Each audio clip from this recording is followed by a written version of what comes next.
Tuhan, berfirmanlah lagi kepada kami lewat firman-Mu yang akan kami baca. Kami berdoa supaya roh Allah yang sama yang dahulu memberikan firman ini lewat hamba-Mu, roh yang sama bekerja di tengah-tengah kami, untuk boleh bukan saja memberi kami pengertian, tapi supaya lewat firman ini kami diperbaiki oleh Tuhan, kami diubahkan oleh Tuhan. Mari Tuhan berkati hamba-Mu supaya tidak terganggu pernapasannya dalam memberitakan firman-Mu. Engkau yang menolong supaya dia boleh menyatakan apa yang Tuhan mau untuk dinyatakan. Berkati kami semua supaya tidak ada kami yang dilewatkan Tuhan begitu saja. Dalam nama Tuhan Yesus kami berdoa. Amin. Silakan duduk Bapak Ibu. Ya, ini minggu yang berat bagi saya ya. Tertular sama adik-adik ini, dan karena saya komorbid ya, keadaannya jauh lebih parah dari mereka semua. Kita berdoa supaya Tuhan tolong untuk 1 jam ke depan ini. Mari kita lihat kitab Raja-Raja. Ya, saya kembali membawa kitab Raja-Raja ini, walaupun mungkin dalam minggu ini ada orang-orang yang sudah mendengarnya 2-3 kali ya. 2 Raja-Raja pasal yang ke-5.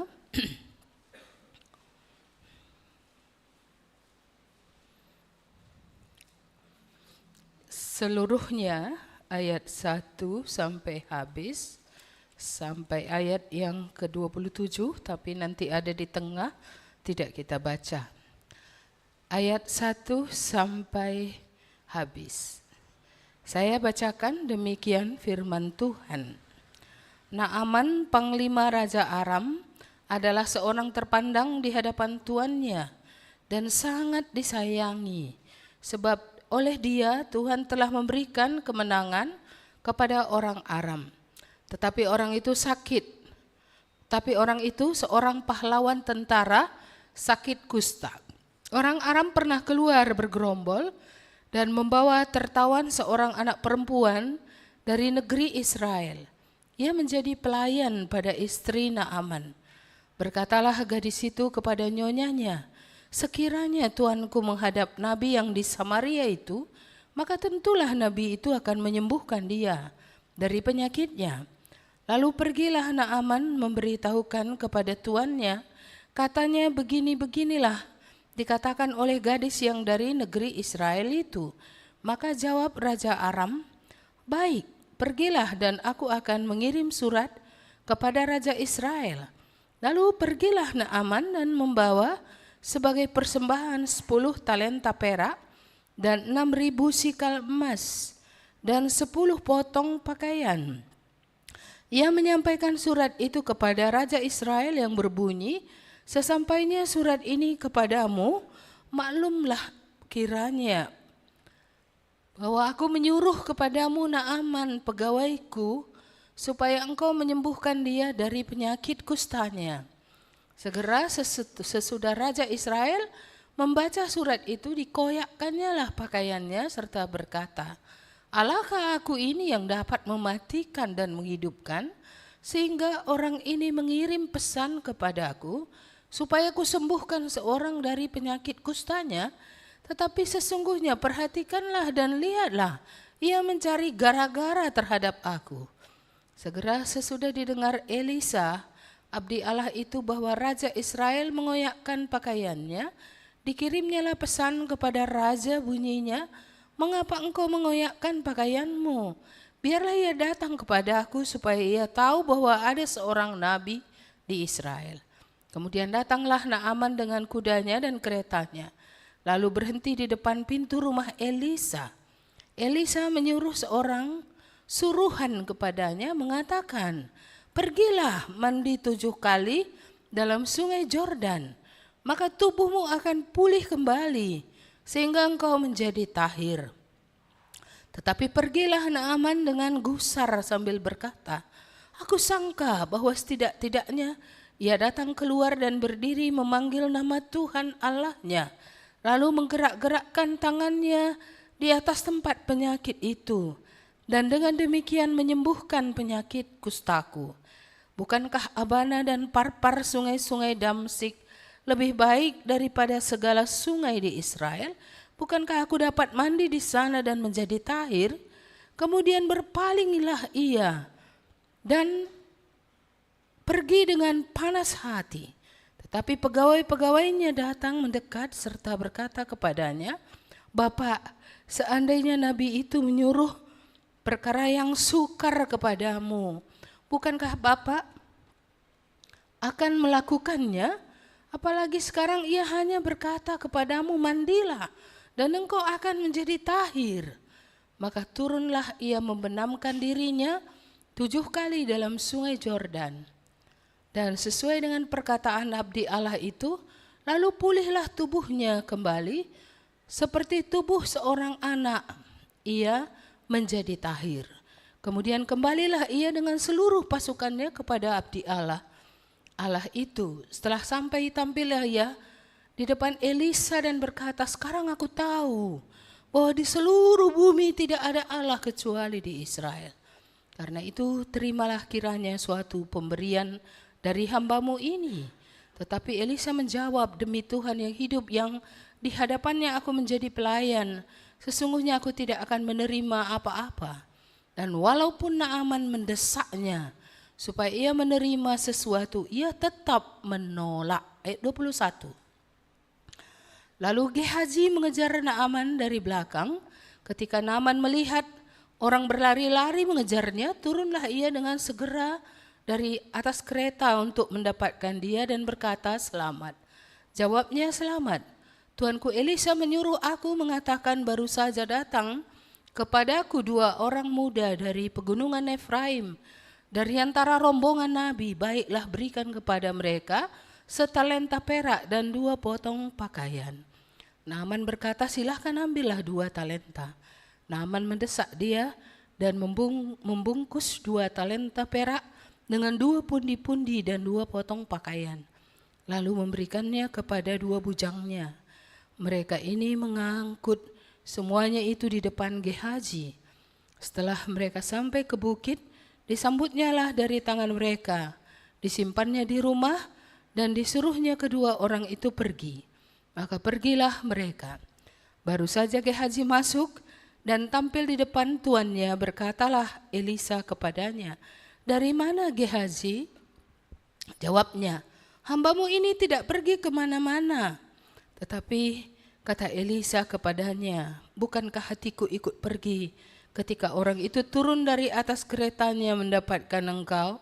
Maka sekarang engkau telah menerima perak dan dengan itu dapat memperoleh kebun-kebun, kebun zaitun, kebun anggur, kambing domba, lembu sapi, budak laki-laki dan budak perempuan. Tetapi penyakit kusta Naaman akan melekat kepadamu dan kepada anak cucumu untuk selama-lamanya. Maka keluarlah Gehazi dari depannya dengan kena kusta putih seperti salju. Iya, apa kita buat temanya ini ya? Kayaknya ini luas sekali. Iya, ya, dampak dari ketaatan dan dampak dari ketidaktaatan, dua-duanya ya. Baik, ada beberapa berkat Tuhan, saya langsung aja ke poinnya. Hari ini ada beberapa mutiara yang bisa kita lihat dari nats ini. Yang pertama adalah bagaimana Tuhan memiliki kasih bukan kepada orang Yahudi saja, tetapi juga kepada orang non-Yahudi. Naaman bukan orang Yahudi.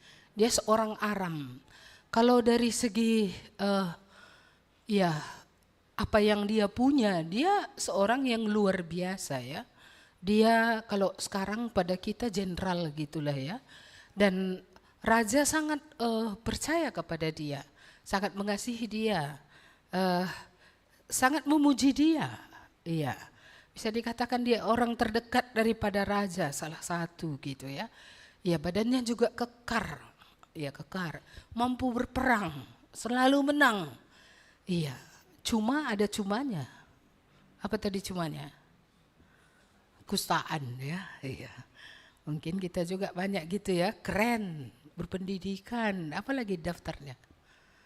Sayang, kusta juga, tapi bukan sakit kusta lepra ya, tapi sakit kusta dosa ya. Ya, jadi keren-keren, tapi sayang, kusta. Saya rasa dia sudah pergi kemana saja untuk mencari penyembuhan, karena dia sendiri sudah kaya, panglima loh. Iya, dan dia didukung oleh raja. Kemana saja pergi, jikalaulah ada orang yang bisa menyembuhkan, dia pergi ke sana bisa. Tapi kita lihat, karena tidak adalah kesembuhan, maka sampai hari itu dia selalu membalut seluruh tubuhnya. Bayangkan, tubuhnya itu ditutupi semua. Ya, kalau berperang ya karena ada memang alat-alat perang yang pakaian perang, ya, penutup kepala waktu perang, ya, juga bajunya juga baju perang gitu ya. Ya kayaknya memang tertutup semua gitu. Jadi nggak pernah nampak kustanya itu ketika dia berperang itu gitu. Iya, jadi dia pasti di tengah kegemilangan kemenangannya, dia merasa dirinya juga adalah orang yang menyedihkan oleh karena titik lemah ini, yaitu kustanya. Iya, dan berita baik didengarnya justru dari seorang gadis kecil, mungkin umurnya 13-14 tahun. Gadis kecil ini ditawan. Kita tahu bahwa ketika bangsa-bangsa berperang, bangsa yang dikalahkan biasanya ditawan, dijarah, dibawa ke negeri mereka.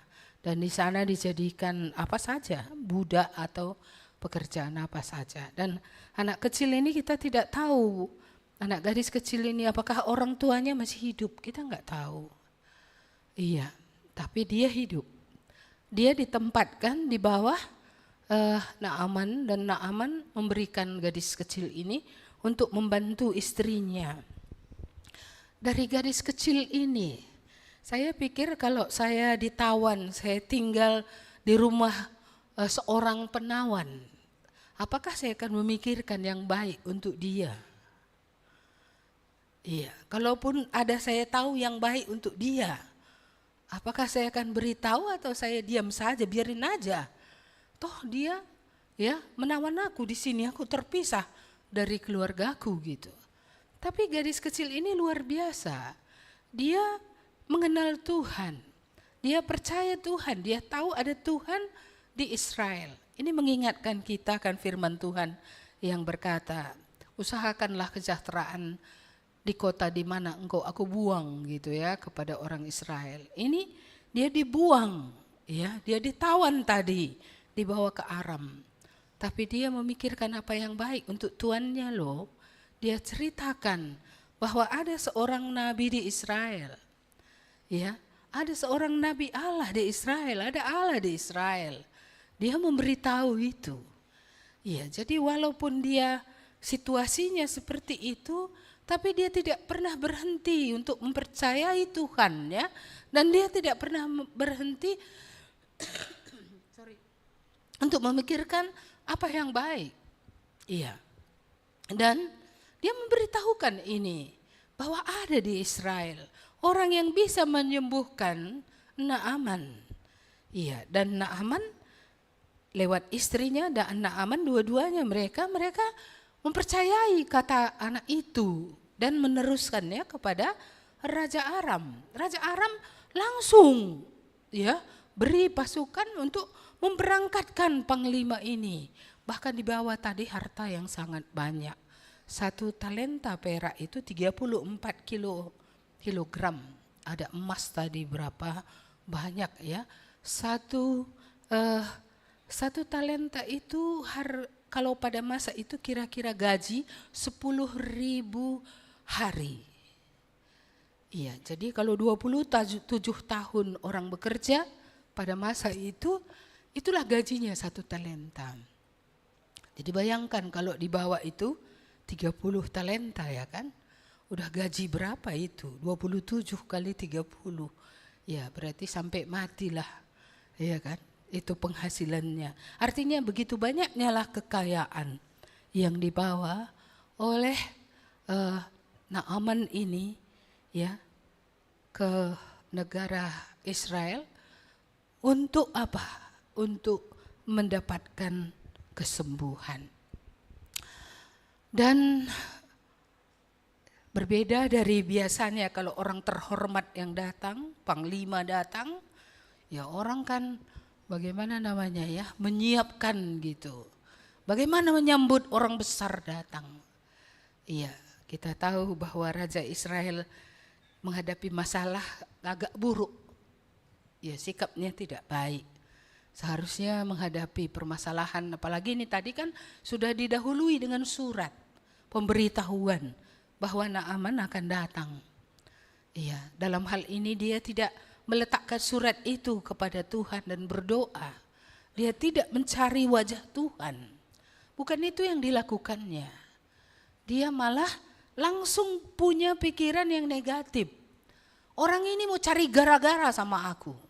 Iya, mengoyakkan jubahnya ya, bajunya. Ya. Lalu dia marah seperti itu. Dia bukan merendahkan diri mencari wajah Tuhan ketika menghadapi masalah, tapi dia menjadi murka. Ya, bahkan menuduh Raja Aram itu sengaja mau cari gara-gara untuk berperang dengan dia. Dan dia sangat negatif. Bilang memangnya aku Tuhan yang bisa menghidupkan dan mematikan. Memangnya aku Tuhan yang bisa menyembuhkan orang yang kena kusta. Karena memang pada zaman itu kusta memang tidak dapat disembuhkan. Ya, Bapak Ibu, saudara-saudari yang dikasihi Tuhan, saya harap kita tidak seperti Raja Israel menghadapi persoalan ya. Ya, tidak langsung teriak-teriak gitu ya. Tidak langsung juga mengoyakkan baju lalu pikir negatif. Ya, bahwa orang ini cari gara-gara seperti itu. Iya, tapi Elisa mendengar itu dan berkata, ya, menyuruh orang suruhan, mengapa tidak ya dibawa kepada Elisa gitu.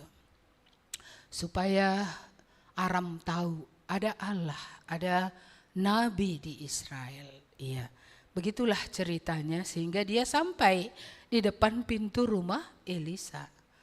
Iya. Lalu yang dipikirkannya kayak mana? Dia kan panglima, orang terhormat. Ya maunya datanglah Elisa ya kan. Selamat pagi Pak, kalau pagi hari ya kan. Kalau sore hari selamat sore atau salam kan begitu ya.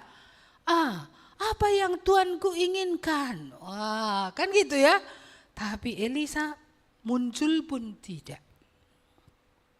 Dia tetap di dalam rumah. Dia hanya menyuruh seorang messenger, suruhan untuk berkata, iya, kayak mana kira-kira harga diri Naaman kalau dia seorang besar, ya, orang terkemuka, orang terpandang, walaupun kustaan, ya, iya, bagaimana kira-kira harga dirinya? Iya, ketika dikatakan kepada dia, iya, Nabi Elisa berkata atau firman Tuhan katakan, pergilah ke Sungai Jordan, ya, tenggelamkanlah badanmu di Sungai Jordan itu 7 kali. Dan engkau akan menjadi tahir. Naaman masih berpikir Tuhan bekerja menurut pikirannya. Ya, ataupun Nabi Elisa nanti akan melakukan ini itu menurut pikiran dia. Tapi Nabi Elisa tidak keluar pun tidak. Iya. Dan dia sangat marah. Sangat marah. Merasa terhina, tidak dihargai, bahkan apa tadi katanya, masih menurut logikanya dia terus ini, Sungai Parpar dan Sungai Abana lebih bersih, lebih murni, lebih segala-galanya dari Sungai Jordan. Karena Sungai Jordan memang kuning, bukan jernih. Ada kekuning-kuningan dia, tidak bersih. Jauh lebih bersih lagi sungai di negerinya. Iya. Tapi seharusnya dia sampai kepada bukan sungai itu yang menyembuhkan. Tapi pada waktu itu pikirannya ya lebih asri, lebih murni, lebih sehat. Ya, air sungai di Aram. Mengapa ke Sungai Jordan yang kotor itu? Iya. Jadi kita melihat di sini Allah mengasihi dia Walaupun dia punya pikiran maunya kebaikan Tuhan begini bentuknya, tapi enggak seperti yang dia buat itu bentuk kebaikan Tuhan kepada dia, tapi Tuhan tetap baik kepada dia. Extended grace, kita melihat anugerah yang diteruskan kepada Naaman sehingga lewat nanti dia sembuh. Kita melihat bahwa dia bilang hanya di Israel ada Allah. Tidak ada Allah dimanapun juga selain di Israel. Jadi dari penyembah berhala, Panglima Naaman berubah menjadi penyembah Tuhan. Dia meninggalkan berhalanya. Dia sungguh-sungguh percaya kepada Tuhan yang sungguh begitu baik. Itu yang pertama yang perlu kita lihat, bahwa Allah bukan untuk orang Yahudi saja. Dengan pelbagai cara Allah mau menunjukkan bahwa dia juga peduli kepada bangsa lain. Dia peduli kepada Naaman. Dia peduli kepada orang dari suku non-Yahudi. Iya, kalau dahulu Yahudi merasa Yesus untuk dia, jangan-jangan orang Batak pun merasa Yesus untuk dia saja ya, untuk kalangan sendiri. Tapi kita belajar Yesus bukan untuk kalangan sendiri. Yesus memperdulikan semua bangsa. Dari bangsa manapun dapat datang kepadanya. Naaman dapat datang walaupun awalnya dengan pikirannya sendiri. Tapi ketika dia masuk ke dalam pikiran Allah, ya dia ditahirkan dan dia akhirnya menjadi percaya kepada Tuhan. Jadi salahkah kalau kita punya pergumulan, kita datang kepada Tuhan awalnya hanya mencari jawaban untuk masalah kita? Saya rasa tidak, karena bagaimana orang bisa mengenal Tuhan lebih dalam kalau Tuhan tidak pernah berbuat sesuatu, ya, walaupun itu hal-hal yang biasa saja kepadanya. Ya, jadi it's okay. Karena kalau kita melihat sejarah begitu ya kita lihat Pak Bangun pernah bercerita ya bagaimana dia sudah masuk ke sumur itu, keluar dari sumur. Pertama yang digumulkannya adalah masalah kuliahnya, hidupnya. Tapi dari situ Tuhan menuntun dia lebih jauh kepada pengenalan akan Tuhan, sehingga dia akhirnya datang bukan untuk makanan dan untuk sekolah saja, tapi kemudian datang mengakui Tuhan itu adalah Tuhan. Tuhan itu adalah Raja dalam hidupnya. Dan mungkin banyak kita juga di sini yang punya history, sejarah yang demikian. Dulu ada pergumulan kita datang kepada Tuhan, makin kita melihat Dia, dan akhirnya kita menjadi percaya. Lalu yang kedua, yang mutiara yang bisa kita dapatkan adalah Naaman bisa melihat mujizat atau perbuatan yang besar dari Tuhan kalau dia merendahkan diri, kalau dia melakukan apa yang firman Tuhan katakan. Kalau dia tetap berharap, ya, Elisa tadi keluar meletakkan tangan atas kepalanya atau berdoa di depan dia, berseru kepada Tuhan, ya saya rasa dia tetap akan demikian. Tapi ketika hamba-hambanya berkata, kalau yang sukar disuruh oleh Nabi itu padamu Tuhan, apakah kamu lakukan? Ya, aku lakukan. Kalau gitu, kalau suruh mandi aja 7 kali, kenapa Tuhan gak mau lakukan? Lebih waras lagi kayaknya hamba-hambanya ini ya kan. Dan dia akhirnya berkata, oke, tanpa merendahkan diri, tanpa melakukan yang Tuhan suruh, tidak ada ketahiran, tidak ada mujizat, tidak ada. Akhirnya dia pergi ke sungai Yordan yang tadi dia bilang ya bahwa sungai itu kotor, sungai di Parpar ya, sungai Abana di Aram lebih baik. Sekarang dia pergi ke situ. Mengapa? Karena isi perintah itu adalah pergilah ke sungai Yordan, basuhlah dirimu 7 kali, baru kamu akan menjadi tahir. Dia membuka bajunya, masuk ke dalam, celup 1 kali. Dia lihat masih sama. Celup 2 kali, bagaimana? Sama. 3 kali. Sama. 4 kali. Sama. 5 kali. Sama. Masih lanjut? Seandainya berhenti nggak jadi dia tahir. 6 kali. Masih sama. 7 kali. Wah, jadi seperti anak muda dia udah bersih. Ya, kembali. Ketaatan yang komplit.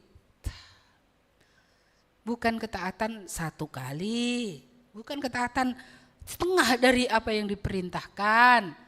Atau 6/7 dari 7 yang diperintahkan. Bukan. Ketika komplit dia dengan sempurna. Dia melakukan apa yang disuruhkan. Disitulah terjadi perubahan. Iya, saya merenungkan firman ini berpikir kalau tidak komplit berarti tidak terjadi perubahan. Jika dia tidak merendahkan dirinya serendah-rendahnya, tidak dihargai tadi, ya, hanya dikatakan firman, padahal manusia butuh penghargaan, penghormatan, ya. Ketika dia melakukan dengan tepat apa yang Tuhan katakan, barulah terjadi pentahiran. Ini mengingatkan kita akan Saul yang berkata kepada Nabi Samuel, ya, saya telah melakukan firman Tuhan, ya. Lalu Nabi Samuel berkata, suara apa yang kudengar itu? Kok ada kudengar suara kambing mengembek? Ya, suara kerbau mengeluh gitu ya. Suara binatang-binatang lah. Apa kata Saul? Ya, itu semua yang gemuk-gemuk aja diambil untuk dipersembahkan kepada Tuhan. Iya. Tapi Nabi Samuel berkata, ketaatan adalah lebih baik daripada persembahan. Iya. Ya. Ketidaktaatan sama dengan penyembahan berhala. Iya, jadi mungkin orang merasa itu enggak penyembahan berhala ya. Tapi ini dikatakan ketidaktaatan itu adalah penyembahan berhala. Dan itulah yang membuat Tuhan berkata lewat Nabi Samuel, ya, kepada Saul bahwa tongkat kerajaan yang seharusnya diturunkan kepada anak-anaknya berakhir di situ. Sejak hari itu tidak akan ada lagi anak Saul yang menjadi raja. Kesalahan Saul, ketaatan sebahagian. Dia tidak mau menaati Tuhan sepenuhnya. Dan itu berdampak kepada bukan dirinya saja. Itu berdampak sampai kepada keturunannya. Tidak seorang pun raja akan bangkit lagi dari keturunan Saul. Apa tadi mutiara yang kedua? Dengan merendahkan diri, dengan menaati Tuhan dengan sepenuh hati, dengan sepenuhnya, maka dia menjadi tahir. Dia mengalami perbuatan Tuhan yang besar. Dia mengalami mujizat yang berasal daripada Tuhan. Kalau kita ingin melihat apa yang besar yang Tuhan kerjakan, itu tidak mungkin terjadi pada jiwa yang bangga, jiwa yang sombong, jiwa yang merasa hebat, ya, jiwa yang maunya cara bekerja Allah seperti menurut pikiran dia, ya, karena selama tadi menurut yang dipikirkan dari Naaman nggak jadi apa-apa. Nggak jadi apa-apa. Apa yang menjadi konsepnya selama ini itu harus diambil daripadanya. Dan harus masuk apa yang Tuhan katakan itu yang benar. Iya, dan ketika dia menaati, melakukan firman Tuhan, maka jadilah sebagaimana yang Tuhan katakan. Iya, bagaimana kita ingin mengalami perbuatan Tuhan? Rendah hati dan taat. Itu kuncinya. Tanpa kerendahan hati, tanpa ketaatan penuh, sepenuh hati, penuh ya, tidak akan terjadi sesuatu. Jadi tidak heran kalau ada orang percaya nggak pernah mengalami sesuatu yang hebat. Mengapa? Karena mereka tidak pernah rendah hati. Atau mereka tidak pernah komplit ya, dengan lengkap melakukan apa yang dikatakan oleh Tuhan. Mereka seperti Saul yang melakukan sebahagian, tapi tidak melakukan semuanya. Jika begitu, ya tanggunglah. Iya, tapi mari kita melihat Naaman ini, dia melakukan sampai 7 kali. 7 kali adalah angka kesempurnaan dalam Alkitab. Berarti dia melakukannya sepenuhnya, ya. Dan kita melihat apa yang terjadi, dia menjadi tahir. Ini rahasia yang kedua. Yang ketiga, mutiara yang ketiga. Ketika dia kembali kepada Elisa, banyak harta tadi dia bawa. Dan dia mau memberikan kepada Elisa sebagai gift, sebagai tanda terima kasih. Apa yang Elisa lakukan? Apakah Elisa merasa aku berjasa dalam kesembuhan dari Naaman, maka aku layak menerima gift ini, pemberian ini? Tidak, dia tidak merasa berjasa. Dia hanyalah hamba yang menyampaikan apa yang Tuhan suruh untuk dia sampaikan. Ketika Naaman sembuh, bukan Elisa yang menyembuhkannya. Elisa sadar itu. Yang menyembuhkannya adalah Tuhan. Jadi Tuhanlah yang harus mendapat kredit, bukan Elisa. Tuhanlah yang harus beroleh kemuliaan, bukan Elisa. Dan Elisa juga tidak memiliki hati yang serakah. Dia memiliki hati yang murni. Dia ya tidak mengharapkan kalau dia dipakai Tuhan, dia akan mendapat hadiah. Ya, 1 talenta saja sudah tadi segala kebun, ya, kebun zaitun, kebun apa lagi, segala kebun bisa dibeli, hamba perempuan, hamba laki-laki semua bisa dibeli. Tapi Elisa tidak punya jiwa yang demikian. Dia punya jiwa yang murni. Ya, ini hamba Tuhan yang luar biasa. Karena ada juga hamba Tuhan berdoa saja, dia pun maunya disalam-salamkan. Orang sudah sakit di rumah sakit sana, mengkak-engkak, ya kan? Dia perlu biaya, perlu perawatan. Ya, datang hamba Tuhan dengan rombongannya, tim doa, berdoa. Setelah berdoa dia tidak langsung pulang, dia buat tangannya gini-gini. Tanda apa itu? Tanda apa gini-gini? Saya nggak tahu. Iya. Tanda minta ongkos pulang. Iya, maunya kita seperti Elisa, tidak melayani untuk dapat gini-gini. Ya, freely. Tuhan Yesus kapan ya pernah mengharapkan gini-gini ketika dia mendoakan orang sakit ya. Ketika dia mengusir setan, emangnya sih nggak ada keluarganya ya, nggak bisa bintai gini-gini ya. Ya, nggak pernah. Ini mutiara yang berharga, hati yang murni dalam pelayanan. Bukan saja tidak mengharapkan kekayaan tadi, tetapi dia tidak mengambil kemuliaan bagi dirinya. Iya, dia bukan mengambil kemuliaan bagi dirinya. Berapa banyak kita kalau kita bisa berbuat, kita menghitung apa yang kita buat. Kita menjadi seorang yang merasa berjasa, padahal semua yang ada pada kita berasal dari Tuhan. Berapa banyak, sampai ada juga orang yang menghitung, berapa banyak sudah kuberikan katanya. Kepada siapa dia berikan? Kepada pendeta? Enggak pernah. Kepada Tuhan? Iya, kepada Tuhan. Iya, lalu sumbernya itu dari mana? Dari dia atau dari Tuhan? Dari Tuhan. Berarti dia memberikannya kepada Tuhan. tapi dia mengharapkan penghargaan dari manusia. Nah, ini kan sudah miring ini, udah miring, meper. Keluar dari garis yang lurus. Elisa memiliki hati yang murni.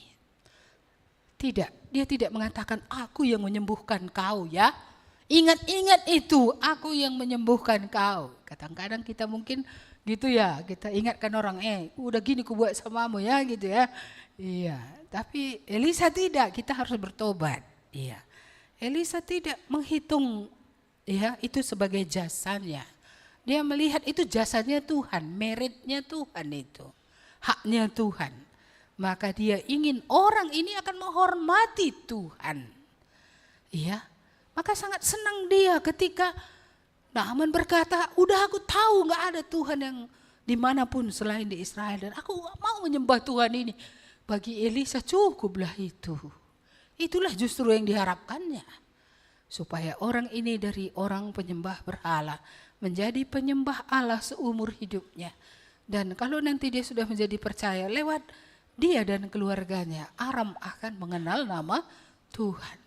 Itu upah yang jauh lebih besar, blessing yang berkat yang jauh lebih besar. Mungkin bukan kata upah ya, blessing yang jauh lebih besar.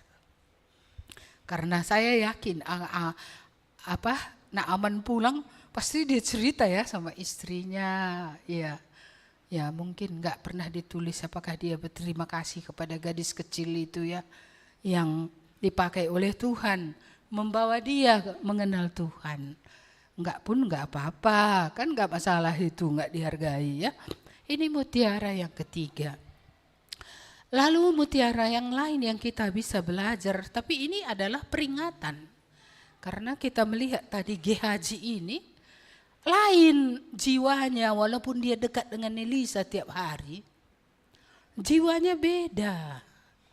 Iya, makanya tadi dia lari-lari ngejar Naaman itu ketika Naaman sudah dalam perjalanan pulang. Dia kejar-kejar dari belakang. Lalu dia bilang apa? Iya, ketika dia sudah semakin dekat, ya, Naaman dengan kereta kudanya berhenti, Naaman turun. Lalu ya, Gehazi bilang apa? Dia pakai nama Elisa loh. Iya, dia bilang bahwa ada 2 orang tamu Elisa dari kampung, dari daerah lah gitu. Dia pakai nama Elisa supaya Naaman bisa memberikan talenta perak untuk diberikan kepada 2 orang yang maya, nggak ada. Jadi bohong. Selain bohong, dia tamak, greedy ya, rakus akan uang. Iya, kita lihat dia tidak murni seperti Elisa, dia rakus.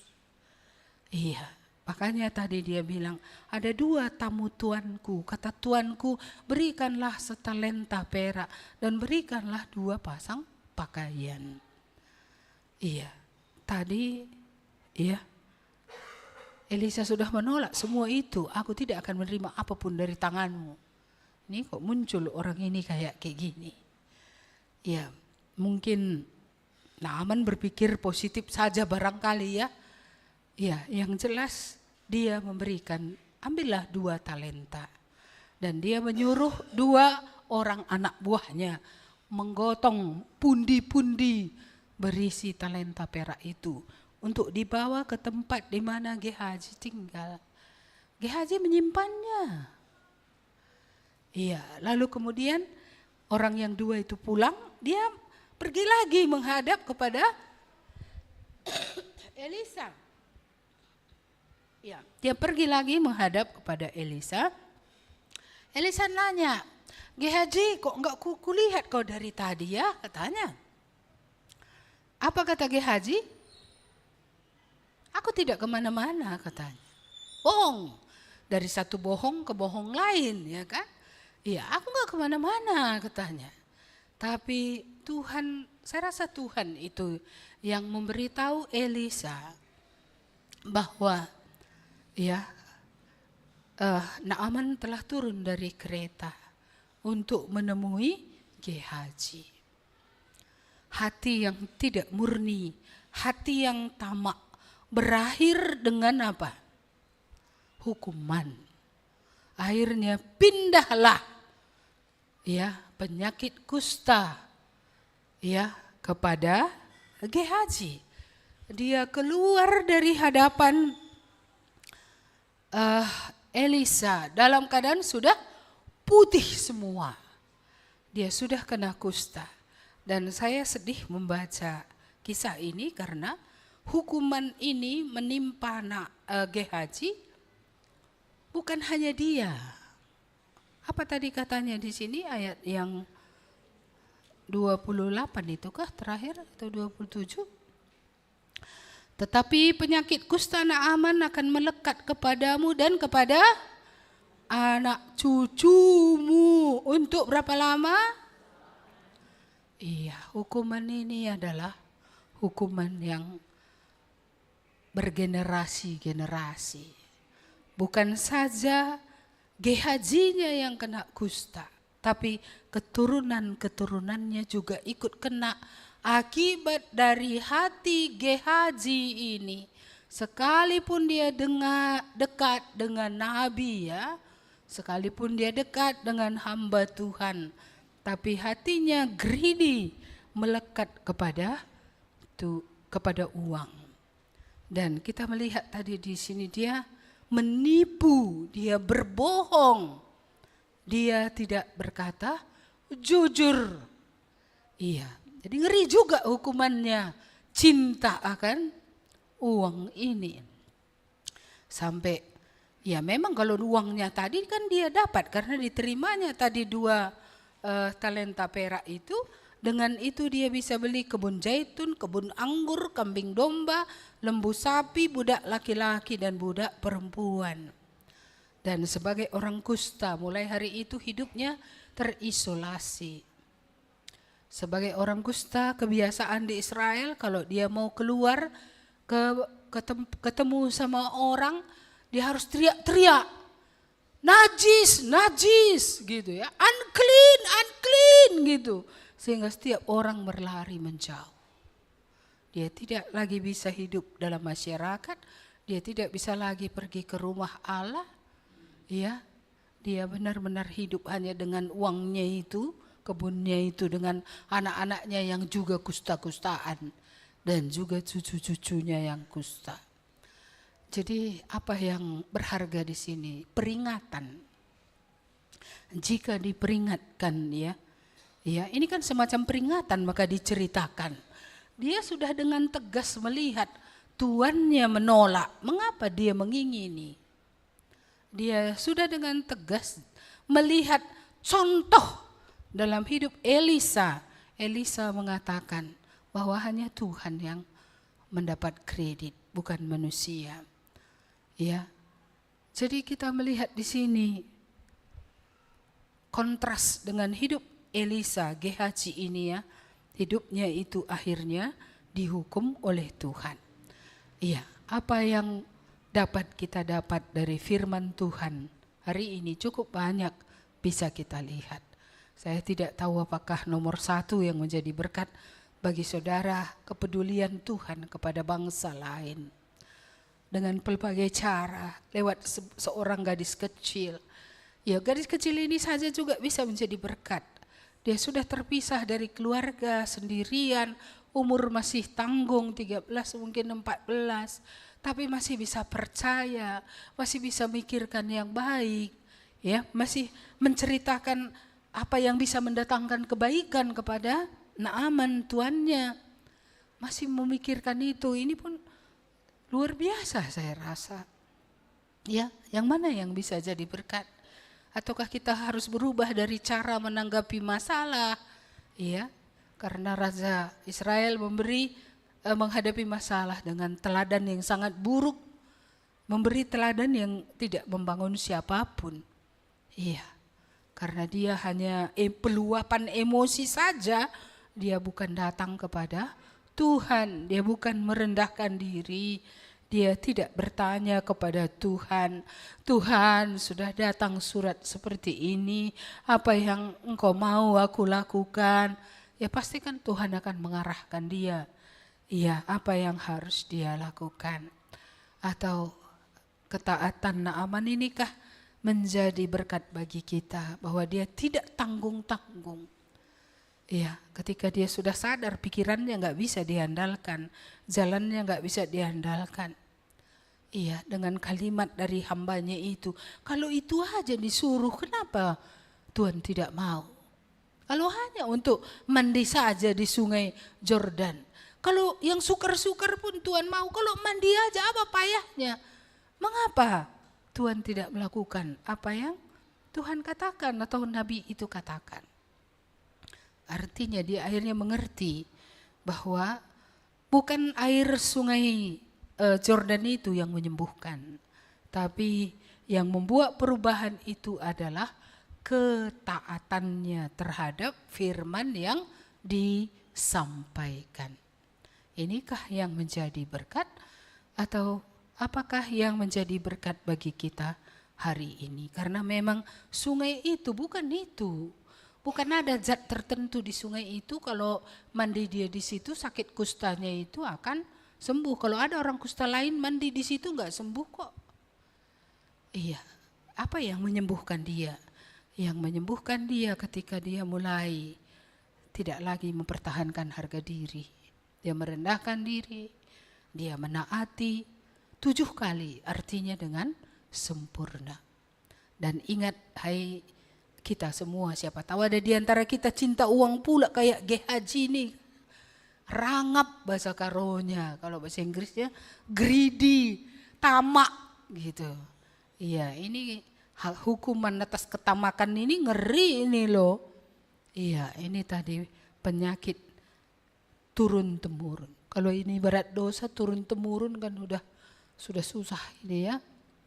Iya, jadi baik, ini yang bisa saya sampaikan pada pagi hari ini.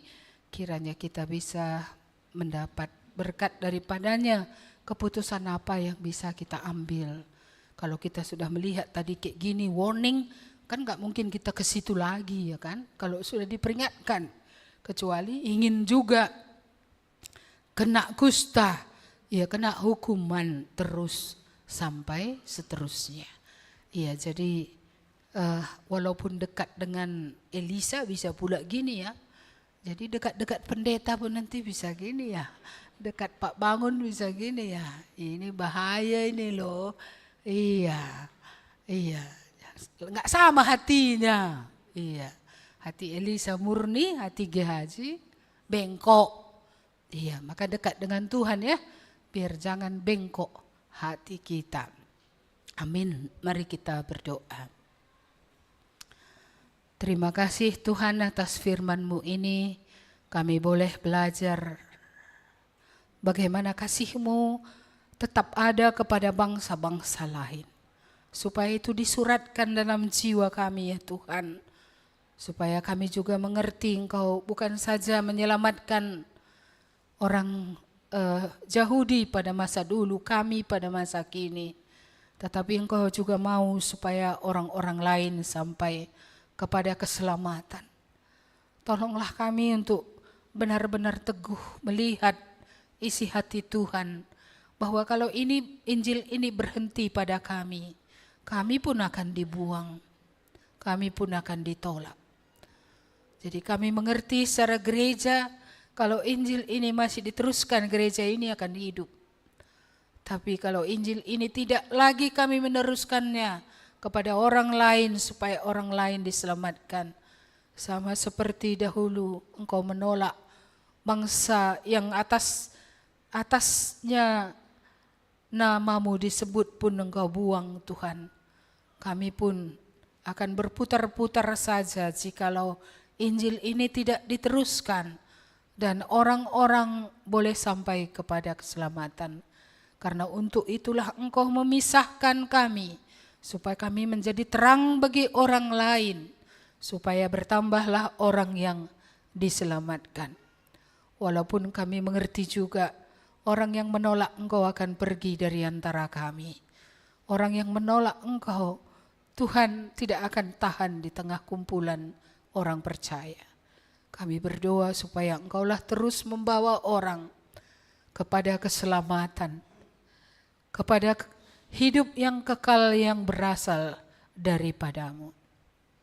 Terima kasih Tuhan, firman ini dituliskan mengingatkan kami kembali, tidak bisa menurut pikiran kami bagaimana Tuhan melakukan yang baik.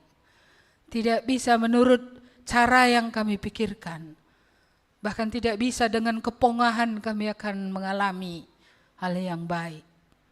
Kami melihat bagaimana Naaman ini merendahkan diri serendah-rendahnya.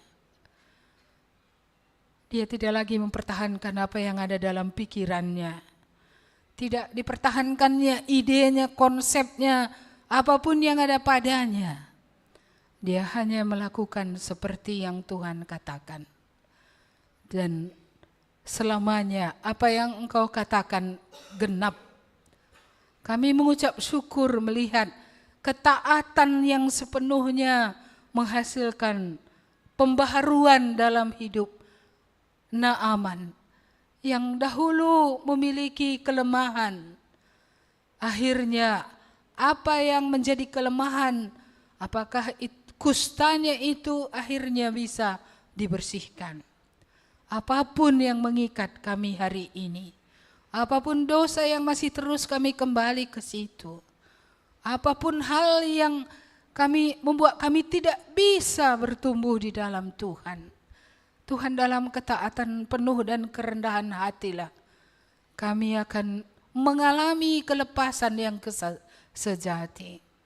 Kami akan mengalami kemerdekaan yang total. Penyucian yang sempurna dalam ketaatan kepada kebenaran, dalam ketaatan kepada apa yang Tuhan katakan. Dalam ketaatan itu juga kami akan melihat mujizat yang tidak mungkin menjadi mungkin. Karena itu biarlah Roh-Mu yang bekerja, supaya ini menjadi satu keputusan dalam hati kami. Menjadi orang yang tidak lagi mempertahankan harga diri. Menjadi orang yang menaati Tuhan dengan sepenuhnya, bukan setengah-setengah, bukan memilah-milah firman yang mana kami ikuti, mana tidak. Tapi kami mengikuti Tuhan dengan segenap hati kami. Izinkanlah kami Tuhan melihat ketaatan yang sedemikian di tengah-tengah kami. Supaya kami pun akan melihat perubahan yang Tuhan buat. Sehingga seperti Naaman kusta itu tidak di situ lagi. Dosa itu tidak di situ lagi, kelemahan itu tidak di situ lagi. Penyakit itu tidak di situ lagi, dan Engkaulah Allah yang menyembuhkan. Engkau Allah yang membaharui. Mari Tuhan, berkatilah kami semua dengan firman-Mu ini. Biarlah menjadi peringatan juga bagi kami yang masih cinta akan uang. Bagi orang yang uang adalah segala-galanya, sehingga berani berbohong, berani berdusta, berani pakai nama hamba Tuhan untuk mendatangkan keuntungan bagi diri. Kami berdoa supaya peringatan ini pun kami dengar dengan baik-baik. Karena hukuman pasti menimpa, seperti menimpa Gehazi dan keturunannya. Seperti itu juga akan menimpa setiap orang yang bersikap demikian, ya Tuhan. Bahkan juga hukuman itu tidak terbatas pada dia, tetapi juga pada keluarganya. Kiranya hati kami diperiksa oleh Tuhan. Kiranya kami meratap kepada Tuhan kalau masih ada hati kami seperti hati Gehazi ini. Supaya bukan kepada uang, bukan kepada ketamakan, tapi kami rindu Tuhan memiliki hati yang murni. Kami rindu memiliki hati yang dikuduskan, dibersihkan, hati yang berkenan kepada Tuhan. Terima kasih Bapa. Kami menyerahkan seluruh umat Tuhan hari ini, supaya Engkau sendiri yang akan memberkati kami dengan pengertian yang berasal dari Tuhan, dengan hati yang dibaharui, pikiran yang dibaharui, hidup yang dibaharui, supaya sungguh hidup kami yang taat akan melihat perbuatan-perbuatan-Mu yang besar ya Tuhan, di tengah-tengah kami pribadi, di tengah keluarga kami, bahkan di tengah gereja ini. Terima kasih Tuhan, berkatilah umat-Mu semua pada akhir ibadah ini. Jemaat, arahkanlah matamu kepada Tuhan dan ingatlah apa yang dikatakannya. Kasih setia yang dari Allah Bapa, keselamatan di dalam Kristus Yesus, dan juga penyertaan Roh Kudus menyertai kamu hari ini seterusnya sampai Tuhan Yesus datang kembali. Kiranya Dia menguatkan kita untuk teguh di dalam firman Tuhan, melakukan bukan setengah-setengah tapi sepenuhnya, supaya kita akan melihat perbuatannya yang ajaib. Amin. Kepada Allah beri puji. Kepada Allah beri puji, semua makhluk di bumi. Padanya ku beri pujian, Bapa, Anak, dan Roh Suci. Amin. Amin. Selamat hari Minggu, Tuhan memberkati. Hati yang